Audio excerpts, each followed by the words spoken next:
वादळापासून जीव वाचवण्यासाठी शेड खाली लपले, पण काही सेकंदात तरुण थेट हवेत उडाला. उत्तर प्रदेशातील हा थरारक व्हिडिओ पाहून लोक हादरले आहेत. उत्तर प्रदेशमध्ये निसर्गाचा भीषण कहर पाहायला मिळाला आहे. जोरदार चक्रीवादळ, वादळी वारे आणि पावसामुळे अनेक जिल्ह्यांमध्ये मोठं नुकसान झालं. या आपत्तीत तब्बल 89 लोकांचा मृत्यू झाला असून शेकडो जनावरे दगावली आहेत. अनेक कुटुंबांची घरं उद्ध्वस्त झाली आणि हजारो लोकांना सुरक्षित ठिकाणी हलवावं लागलं. वादळाचा वेग इतका जबरदस्त होता की लोकांना स्वतःचा जीव वाचवण्यासाठी जिथे जागा मिळेल तिथे आसरा घ्यावा लागला.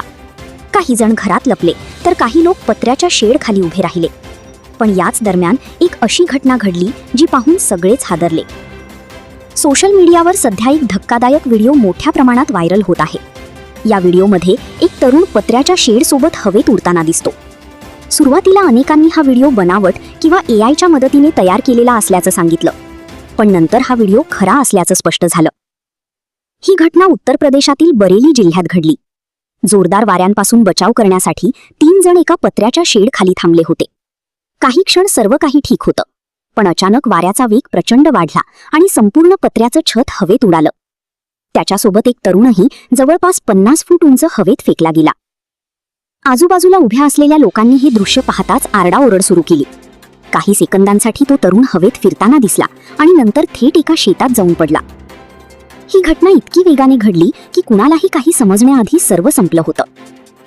घटनेनंतर स्थानिक लोक तात्काळ मदतीसाठी धावले. गंभीर जखमी अवस्थेत त्या तरुणाला रुग्णालयात दाखल करण्यात आलं. सध्या त्याच्यावर उपचार सुरू आहेत. डॉक्टरांनी त्याची प्रकृती गंभीर असल्याचं सांगितलं आहे. चक्रीवादळामुळे अनेक गावांमध्ये मोठं नुकसान झालं आहे. अनेक घरांची छपरं उडाली, झाडं कोसळली, विजेचे खांब पडले आणि अनेक भागात वीज पुरवठा खंडित झाला. शेतकऱ्यांचंही मोठं नुकसान झालं असून अनेक जनावरे मृत्युमुखी पडली आहेत.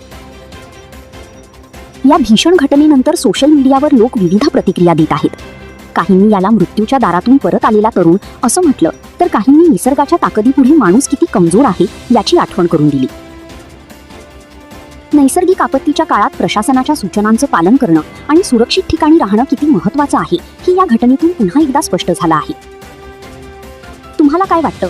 अशा भीषण वादळांपासून लोकांनी स्वतःचं संरक्षण करण्यासाठी कोणती काळजी घ्यायला हवी? तुमचं मत कमेंटमध्ये नक्की सांगा.